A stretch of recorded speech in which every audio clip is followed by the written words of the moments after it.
My boss fired me on a Friday afternoon.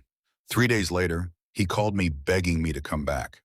But here's the part that makes absolutely no sense. He was the reason I got fired in the first place. And somehow I ended up getting the job he wanted. That story is crazy, but it's not even the worst workplace story I've heard. Because one employee discovered her coworker had been stealing her work for months. Another almost got fired because someone lied about what happened during one really bad shift. And one guy got fired after working somewhere for 10 years, only to end up running part of the company. So let's start with the boss who probably wishes he'd never sent one particular message. I worked at a small company for almost 4 years. My boss was the kind of person who changed his mind constantly. One day he'd tell you to do something one way. The next day he'd get angry because you did exactly what he told you to do. I had learned to deal with it until one Monday morning.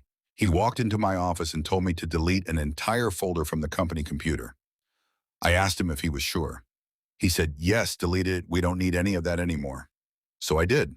I deleted the folder, I emptied the trash, and then I went back to work. 3 days later, my boss called me into his office. He was furious.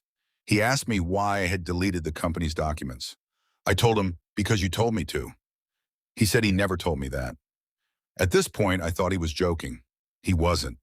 Apparently, that folder contained years of important company documents, and now they were gone. Then he did something I couldn't believe. He fired me, just like that.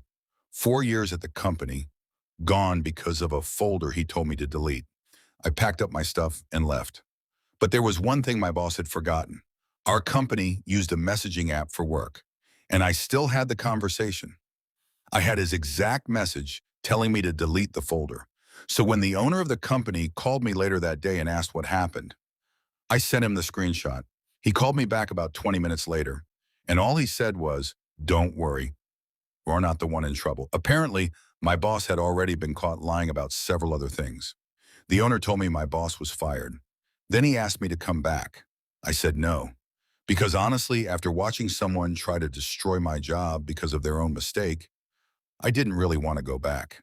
And that should have been the end of it, except that apparently some people will do anything to make themselves look successful. Which brings us to the coworker who was basically getting promoted with other people's homework.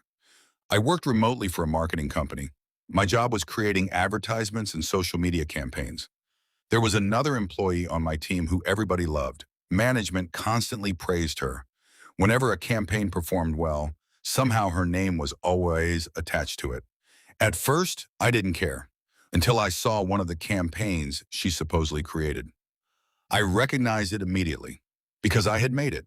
Not something similar, the exact campaign, same design, same wording, same images. She had taken my work and submitted it as her own. I confronted her. She looked me straight in the face and said, "Maybe we just had the same idea." I almost laughed. So I checked the original file. My name was on it. The creation date was almost 2 weeks before hers.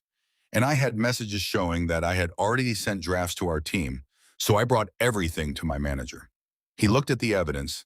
Then he asked me something that made my stomach drop. He said, "How many other projects do you think she took?" I said, "I honestly don't know." So we checked. And that's when things got ridiculous. It wasn't one project. It wasn't two. It was six. 6 different projects. She had been taking my work and presenting it as hers for months. And apparently, she wasn't just doing it to me. After management started investigating, they found out she'd been doing the same thing to other employees. The person everyone thought was one of the company's best workers had basically been collecting everyone else's homework. She was fired the following week. But here's the part that still makes me laugh. She had spent months trying to make herself look like the smartest person in the room, and all she really did was leave a paper trail showing everyone exactly what she had been stealing. But stealing someone's work isn't the only way to get yourself in trouble at a job. Sometimes all it takes is one person telling a lie, and suddenly you're the one who has to prove you didn't do something. That happened to someone who worked at a restaurant. One night they had one of the busiest dinner shifts of the year. Orders were coming in nonstop. Customers were waiting. Everyone was running around, and then one customer complained that their food was taking too long. The manager came over and asked what happened. The employee explained that the kitchen was completely backed up. The manager understood, or at least that's what they thought. The next morning, they were called into the office. Their manager told them there had been a complaint. Apparently, another employee had claimed they were ignoring customers and refusing to help during the rush. The employee knew that wasn't true, so they asked one question. Do you have any proof? The manager said no, so they asked him to check the security cameras. And that's when the whole story fell apart. The cameras showed the employee running around the restaurant all night, taking orders, helping customers, cleaning tables, even helping the kitchen. And then they checked the other employee, the person who reported them. They had spent almost 20 minutes standing behind the counter on their phone. The manager watched the footage, then called the employee who made the accusation into the office. Nobody knows exactly what was said in that meeting, but after it was over, the coworker wouldn't even look at the person they tried to blame. A few days later, they quit, and eventually the employee found out why they had made the accusation. They were trying to get promoted. They thought making someone else look lazy would make them look like the better employee. Instead, they accidentally proved they were the problem. And honestly, that's probably the most satisfying kind of workplace karma. But the last story is different, because this guy didn't just get blamed for someone else's mistake. He got fired after 10 years and somehow ended up running the company. He worked for a small construction company for almost a decade. He knew the business inside and out. He knew the clients. He knew the employees. And he knew how every major project worked. The owner's son had recently started taking over more responsibility. There was just one problem. He had no idea what he was doing. He was constantly late. He didn't know how to manage people. And whenever something went wrong, he blamed someone else. Then one day he made a huge mistake on a major project. The client complained. The owner demanded to know what happened.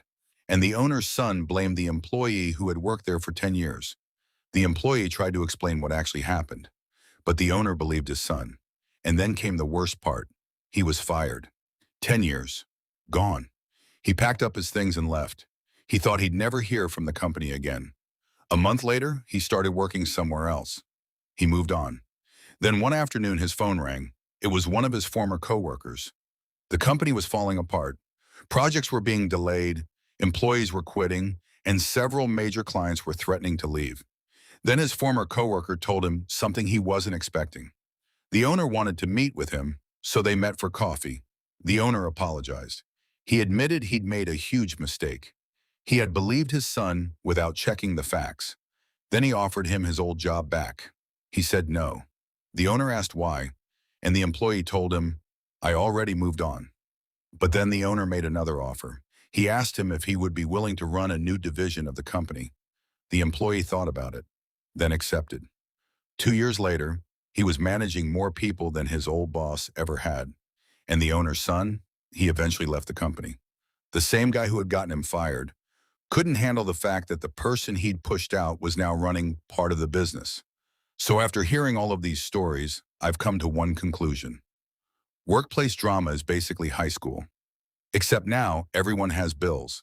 And sometimes the person causing all the problems is the person sitting in the biggest office. If you've ever had a job that made you question your sanity, trust me, you're definitely not alone.